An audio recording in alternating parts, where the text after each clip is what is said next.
পারস্য উপসাগর থেকে ওমান সাগর পুরো সামুদ্রিক রুটটি এখন এক জ্বলন্ত যুদ্ধক্ষেত্রে পরিণত হয়েছে। আন্তর্জাতিক জলসীমায় মার্কিন যুক্তরাষ্ট্রের যুদ্ধংদেহী মনোভাবের কারণে এবার সরাসরি বলির পাঠা হতে হচ্ছে সাধারণ ভারতীয় নাবিকদের। এক সপ্তাহের মধ্যে এই নিয়ে তৃতীয়বারের মতো ভারতীয় ক্রুযুক্ত তেলের ট্যাঙ্কারে সরাসরি মিসাইল হামলা চালালো মার্কিন বিমান বাহিনী। আর এই রক্তক্ষয়ী সংঘাতের জেরে ওমান উপকূলে প্রাণ হারিয়েছেন ৩ জন ভারতীয় নাবিক। মার্কিন সেন্ট্রাল কমান্ড বা সেন্টকমের পক্ষ থেকে এই হামলার খবরটি নিশ্চিত করা হয়েছে। বৃহস্পতিবার ওমান সাগরে চালভির নামের একটি ট্যাঙ্কারকে লক্ষ্য করে মার্কিন যুদ্ধ বিমান থেকে দুটি অত্যন্ত শক্তিশালী হেলফায়ার মিসাইল ছুড়ে মারা হয়। ক্ষেপণাস্ত্র দুটো সরাসরি আঘাত হানে জাহাজটির মূল ইঞ্জিন রুমে। আমেরিকার দাবি, মার্কিন নৌবাহিনীর দেওয়া বারবার নির্দেশনা ও সতর্কবার্তা অমান্য করার কারণেই তারা এই কঠোর ব্যবস্থা নিতে বাধ্য হয়েছে। মার্কিন প্রতিরক্ষা দপ্তরের তথ্য অনুযায়ী গিনি বিসাউয়ের পতাকা লাগানো এই চালভির ট্যাঙ্কারটি মূলত মার্কিন নিষেধাজ্ঞা অমান্য করে ইরান থেকে তেল পাচারের চেষ্টা করছিল। যদিও এই হামলায় চালভিরের ২০ জন ক্রুর সবাই প্রাণে বেঁচে গেছেন এবং ওমানের রয়্যাল নেভির সহায়তায় তাদের নিরাপদে উদ্ধার করা সম্ভব হয়েছে। তবে এর ঠিক একদিন আগেই ওমান সাগরে সেত্তেবেলো নামের আরেকটি ট্যাঙ্কারে মার্কিন হামলায় ৩ ভারতীয় নাবিকের মর্মান্তিক মৃত্যু ঘটে। এক সপ্তাহের মধ্যে একের পর এক ৩টি ভারতীয় ক্রুযুক্ত জাহাজে এমন ভয়াবহ হামলার ঘটনায় তীব্র ক্ষোভে ফেটে পড়েছে নয়াদিল্লি। প্রকৃতপক্ষে এই সংঘাতের সূত্রপাত ঘটেছিল গত ১৩ এপ্রিল। ইরান যখন বিশ্ব বাণিজ্যের প্রধান রুট হরমুজ প্রণালীতে অন্যান্য দেশের জাহাজ চলাচল মারাত্মকভাবে সীমিত করে দেয়, তখন পাল্টা জবাব হিসেবে মার্কিন যুক্তরাষ্ট্র ইরানের তেল পরিবহনের ওপর এক বিশাল সামুদ্রিক অবরোধ বা ব্লকেট জারি করে। আমেরিকার মূল লক্ষ্য হল ইরানের তথাকথিত শ্যাডো ফ্লিট বা ছায়া জাহাজগুলোকে ধ্বংস করে দেয়া। এই পুরনো ও ঝুঁকিপূর্ণ জাহাজগুলো পশ্চিমা নিয়ম কানুন ফাঁকি দিয়ে এবং বিভিন্ন দেশের ভুয়া পতাকা ব্যবহার করে আন্তর্জাতিক বাজারে ইরানের তেল পাচার করে আসছিল। আমেরিকার এই আগ্রাসী নীতির কারণে এখন সাধারণ আন্তর্জাতিক নাবিকদের জীবন চরম বিপন্ন। পরিস্থিতির ভয়াবহতা বিবেচনা করে ভারতের নৌ পরিবহন মন্ত্রণালয় দেশীয় ও আন্তর্জাতিক পতাকাবাহী জাহাজে কর্মরত সমস্ত ভারতীয় নাবিকদের জন্য সর্বোচ্চ সতর্কতা জারি করেছে। যুদ্ধ কবলিত এই জলসীমা দিয়ে যাতায়াতের সময় তাদের চরম সতর্কতা অবলম্বন করার নির্দেশ দেওয়া হয়েছে।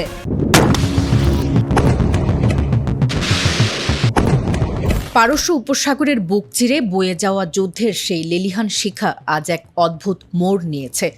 যে ক্ষেপণাস্ত্র আর ড্রোনের বিকট গর্জনে দুবাইয়ের আকাশ কেঁপে উঠেছিল, তা আচমকায় এক রাতের ব্যবধানে শান্ত হয়ে গেছে। হ্যাঁ, পর্দার অন্তরালে সম্পন্ন হয়েছে বিশ্ব রাজনীতির সবচেয়ে বড় এবং অবিশ্বাস্য এক গোপন চুক্তি।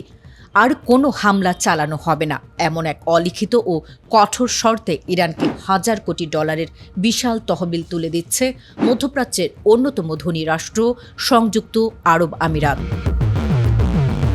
রয়টার্সের এক্সক্লুসিভ এই চাঞ্চল্যকর খবরটি পুরো বিশ্ব রাজনীতিতে রীতিমতো সুনামি বয়ে এনেছে। ওয়াশিংটন এবং তেহরানের মধ্যকার চরম উত্তেজনার পারদ যখন আকাশচুম্বী, ঠিক তখনই আবুধাবি এক অত্যন্ত ঝুঁকিপূর্ণ এবং অবিশ্বাস্য চাল চেলে বসেছে। মার্কিন নিষেধাজ্ঞার কঠিন শিকলে যেখানে ইরানের হাজার হাজার কোটি পেট্রোডলার বন্দী হয়ে আছে, সেখানে আমিরাতের এই বিপুল পরিমাণ অর্থ ছাড়ের সিদ্ধান্ত গোটা ভূ রাজনীতির সমীকরণকে এক নিমিষে ওলট পালট করে দিল। আঞ্চলিক বিভিন্ন সূত্র নিশ্চিত করেছে এই ঐতিহাসিক লেনদেনের মোট পরিমাণ প্রায় ১০ থেকে ২০ বিলিয়ন ডলারে গিয়ে ঠেকবে। শুনতে রূপকথার মতো মনে হলেও এই বিশাল অঙ্কের মধ্য থেকে ইতিমধ্যে ৩০০ কোটি ডলারের প্রথম কিস্তি তেহরানের পকেটে পৌঁছে গেছে। তবে এই বিপুল পরিমাণ অর্থের উৎস নিয়ে কূটনীতির অন্দলে এখন তুমুল ফিসফাস চলছে। এটি কি আমিরাতের নিজস্ব রাজকোষের টাকা, নাকি মার্কিন নিষেধাজ্ঞার বেড়াজালে দুবাইয়ের ব্যাংকগুলোতে আটকে থাকা ইরানেরই সেই পুরনো তেলের পয়সা? তা নিয়ে ধোঁয়াশা এখনও কাটেনি। গত ৪ মে ওমান উপসাগরের চূড়ান্ত হামলার পরেই আমিরাত রাজ পরিবারের ধৈর্যের বাঁধ ভেঙে যায়। নিজেদের অস্তিত্ব এবং হাজার কোটি ডলারের বাণিজ্য টিকিয়ে রাখতে তারা এক চরম নাটকীয় কূটনীতির জন্ম দেয়। গত সপ্তাহে ইরানের পরাক্রমশালী বিপ্লবী গার্ড বাহিনীর শীর্ষ কর্মকর্তারা অত্যন্ত গোপনে মাঝরাতে পা রাখেন আবুধাবিতে। সেখানে আমিরাতের জাতীয় নিরাপত্তা উপদেষ্টা শেখ তাহনুন বিন জায়েদের রাজকীয় প্রাসাদের বন্ধ দরজার ওপারেই চূড়ান্ত হয় এই মহাপরিকল্পনা। এই চুক্তিটি আসলে এক ঢিলে ৩ পাখি মারার মতো এক মাস্টার স্ট্রোক। এর ফলে ইরান সারা বিশ্বকে বুক ফুলিয়ে বলতে পারবে তারা যুদ্ধের ক্ষতিপূরণ আদায় করে ছেড়েছে। অন্যদিকে হোয়াইট হাউস নিজেদের মুখে চুনকালি মাখা থেকে বাঁচাতে দাবি করতে পারবে যে মার্কিন ট্যাক্স দাতাদের একটি ডলারও তারা ইরানকে দেয়নি। আর মাঝখান থেকে ধুরন্ধুর আবুধাবি কোটি কোটি ডলারের বিনিময়ে কিনে নিল নিজেদের আকাশ আর দুবাইয়ের বিপন্ন বাণিজ্যের চিরস্থায়ী নিরাপত্তা। একেই বলে কোটি ডলারের শান্তি। মার্কিন প্রতিরক্ষা মহলের অন্দরমহল থেকে লিক হওয়া অত্যন্ত গোপন কিছু স্যাটেলাইট কোঅর্ডিনেটস আজ ওয়াশিংটনের ডিফেন্স ডেস্কগুলোকে পুরোপুরি প্যারালাইজড করে দিয়েছে। সেন্টকম তাদের সামাজিক যোগাযোগ মাধ্যম এক্সে বাণিজ্য পথ নির্বিঘ্ন রাখার দাবি করলেও স্যাটেলাইটের থার্মাল ইমেজ দেখাচ্ছে মার্কিন যুদ্ধ জাহাজের সামনের অংশটি প্রলয়ঙ্করী আগুনে ভস্মীভূত হচ্ছে। ইরানের এই নতুন সমরাস্ত্র শক্তি মার্কিন সীমান্ত সুরক্ষাকে ডাস্টবিনে ছুঁড়ে ফেলেছে। আন্তর্জাতিক জলসীমার সমস্ত সামরিক প্রচারণাকে বুড়ো আঙুল দেখিয়ে হরমুজ প্রণালীতেই ঘটে গেছে ইতিহাসের সবচেয়ে বড় গোপন সমরাস্ত্র বিপর্যয়। ক্ষমতার দম্ভে অন্ধ মার্কিন যুক্তরাষ্ট্র বিশ্ববাসীর সামনে নিজেদের সুরক্ষিত এবং অপরাজেয় হিসেবে জাহির করার শত চেষ্টা করলেও রণাঙ্গন থেকে আসা সর্বশেষ গোপন গোয়েন্দা তথ্যে প্রকাশ পেয়েছে এক হাড়হিম করা সত্য। হরমুজ প্রণালীর অত্যন্ত সংবেদনশীল করিডোরে টহলরত মার্কিন নৌবাহিনীর প্রধান বহরকে লক্ষ্য করে একযোগে মারণঘাতী হামলা চালিয়েছে ইরানের ইসলামিক রেভলিউশনারি গার্ড কর্পস বা IRGC। পারস্যের এই রণকৌশলের সামনে আমেরিকার বিলিয়ন ডলারের নেভাল ডিফেন্স সিস্টেম খড়কুটোর মতো উড়ে গেছে। ইরানের নিখুঁত ও বিধ্বংসী মিসাইলের আঘাতে একের পর এক মার্কিন যুদ্ধ জাহাজ মাঝ দরিয়ায় ধ্বংস হয়ে সাগরের বুকে তলিয়ে যাচ্ছে, যার ফলে রণক্ষেত্রে থাকা মার্কিন নৌসেনাদের রাতের ঘুম পুরোপুরি হারাম হয়ে গেছে। পেন্টাগনের হাই লেভেল সেন্সরশিপের দেয়াল ভেঙে লিক হওয়া টপ সিক্রেট ইন্টেলিজেন্স রিপোর্ট অনুযায়ী ইরানের ছোড়া একটি ভারী ক্রুজ ক্ষেপণাস্ত্র সরাসরি আঘাত এনেছে ফ্রন্টলাইনে থাকা একটি প্রধান মার্কিন গাইডেড মিসাইল ডেস্ট্রয়ারের ওপর। ক্ষেপণাস্ত্রটির প্রলয়ঙ্করী ইম্প্যাক্টের কারণে মার্কিন যুদ্ধ জাহাজটির সামনের অংশে এক চুল পরিমাণ সময় না দিয়ে দাউ দাউ করে আগুন ধরে যায়। সাগরের বুকে জ্বলতে থাকা সেই বিশাল আগুনের লেলিহান শিখা আজ আমেরিকার নর্দার্ন ও সাউদার্ন কমান্ডের অহংকারকে পুরোপুরি পুড়িয়ে ছাই করে দিয়েছে।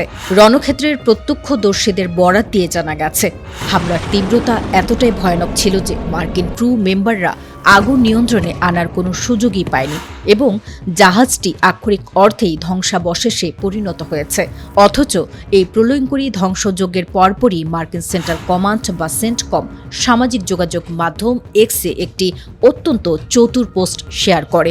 তারা দাবি করেন ইরান নাকি কয়েক ঘন্টা ধরে একের পর এক ওয়ান ওয়ে বা আত্মঘাতী ড্রোনের ঝাঁক ছুড়েছিল এবং মার্কিন বাহিনী নাকি তার সব কটিকেই মাঝ আকাশে গুলি করে ভূপাতিত করেছে। কিন্তু মহাকাশের স্যাটেলাইট স্ক্রিনে জ্বলতে থাকা মার্কিন জাহাজের সামনের অংশের আগুন আজ পেন্টাগনের এই প্রোপাগান্ডাকে বিশ্ব মঞ্চে চরমভাবে দেউলিয়া বানিয়ে ছেড়েছে। আকাশের বুকে এক অপরাজেয় দানব ডানা মেলেছে, যার হুঙ্কারে পেন্টাগনের শীর্ষ জেনারেলদের কপালে চিন্তার ভাঁজ পড়ে গেছে। আধুনিক আকাশ যুদ্ধের ইতিহাসে সে একচ্ছত্র সম্রাট। জন্মলগ্ন থেকে আজ পর্যন্ত একটি ডগ ফাইটেও তাকে কেউ মাটিতে নামাতে পারেনি। অবিশ্বাস্য 104 থেকে 0 কমব্যাট রেকর্ড নিয়ে এই ফাইটার জেটটি এখন আমেরিকার সামরিক শক্তির সামনে সবচেয়ে বড় ভয়ের কারণ হয়ে দাঁড়িয়েছে।